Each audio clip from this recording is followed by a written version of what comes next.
जेठानी की इस किचन में आप सबका स्वागत है। आज मैं आपके सामने लेकर आई हूँ गर्मियों के लिए एक स्पेशल रेसिपी जो कि है मैंगो शेक की।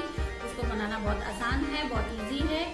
उसको स्टार्ट करने से पहले मैं अपने गिव अवे के जो विनर्स हैं उनको अनाउंस करना चाहती हूँ। तो हमारे गिव अवे के फर्स्ट विनर्स हैं miss Nishi Agarwal, second winner है मिस ज्योति, थर्ड विनर है मिस प्राची।